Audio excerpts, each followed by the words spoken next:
This video is sponsored by Safety Wing, the company that has personally covered my travel insurance for over a year.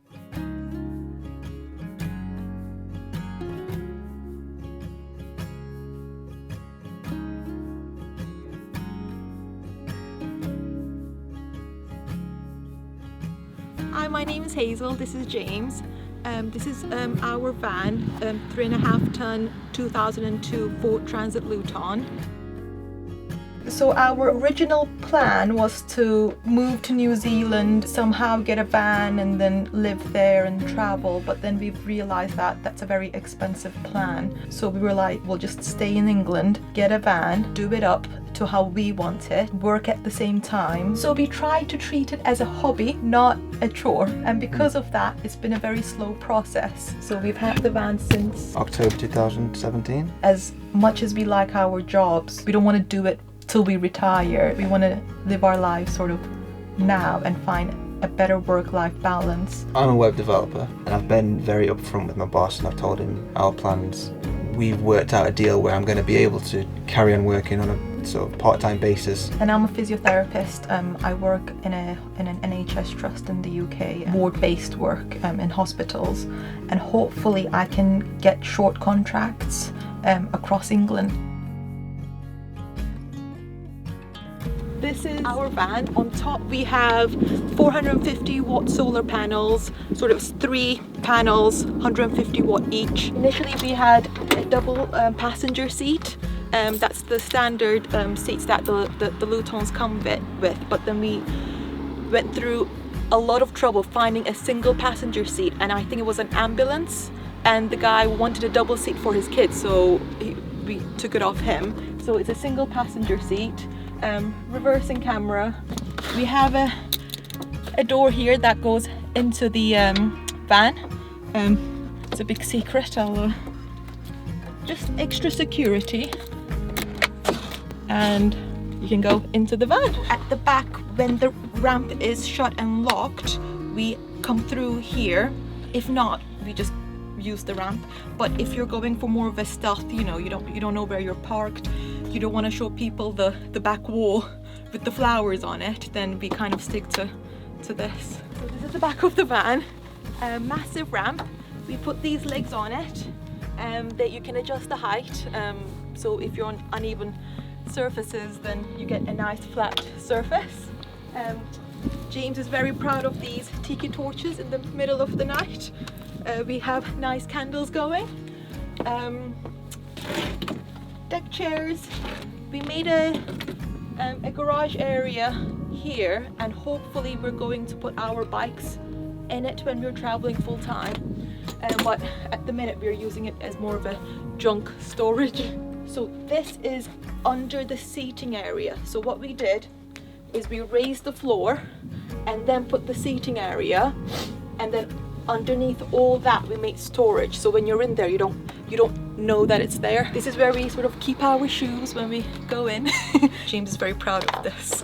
It kind of, when you open it, and then it kind of automatically does that. Seating area here, it can take maybe 2-3 people, but it's enough for just the 2 of us. I want a massive TV here eventually. We have 3 lights. They work individually, and you can dim them. So when I'm trying to sleep and James wants to hang out in the living room, then he can just turn the light on in here, and I don't even notice that the lights are even on. So this is where we have raised the floor.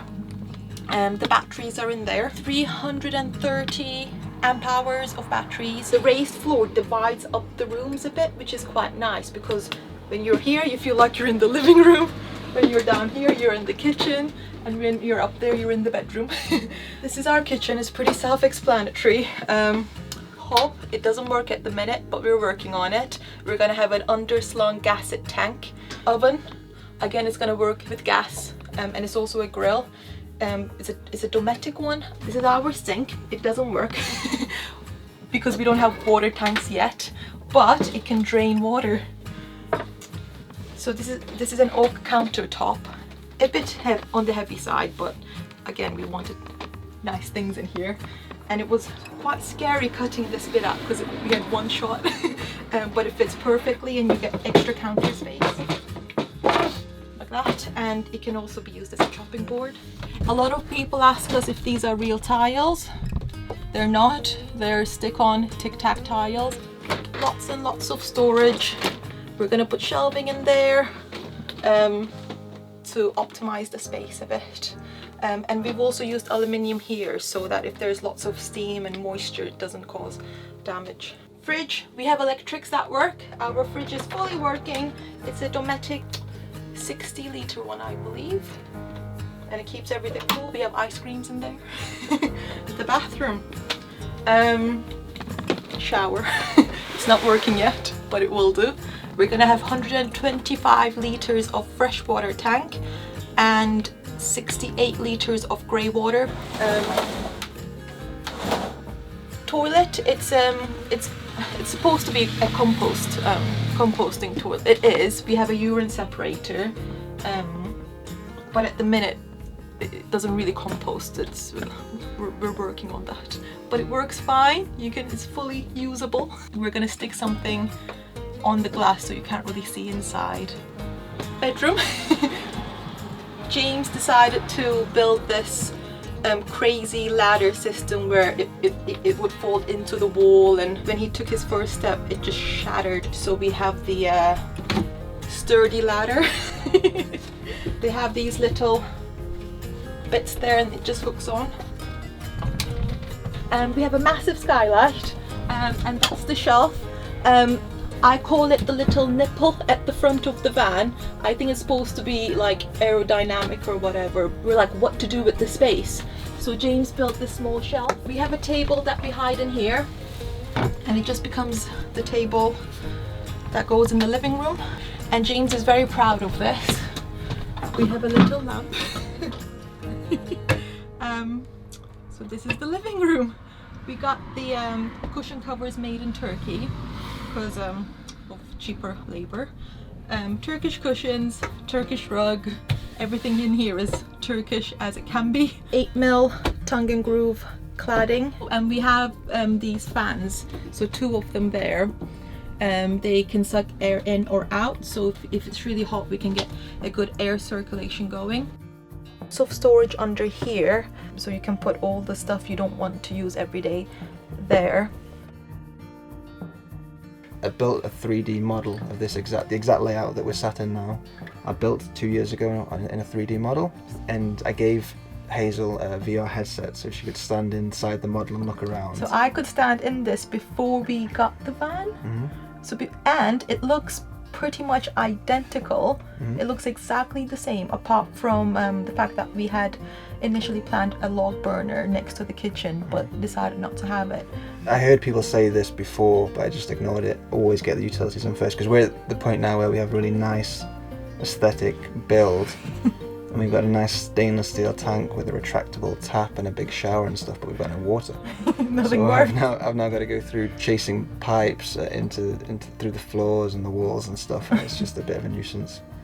So yeah, get the electrics, get the gas, get the water in first. And then make your van pretty. Then make it pretty, yeah. Yeah. If we could go back, I'd do that differently. We got the van for £3,200. It had 120,000 miles. Mm-hmm. And I think by the time we finish everything, it's going to be just under £10,000. To get everything that we wanted, we needed the space. So we went for a Luton van.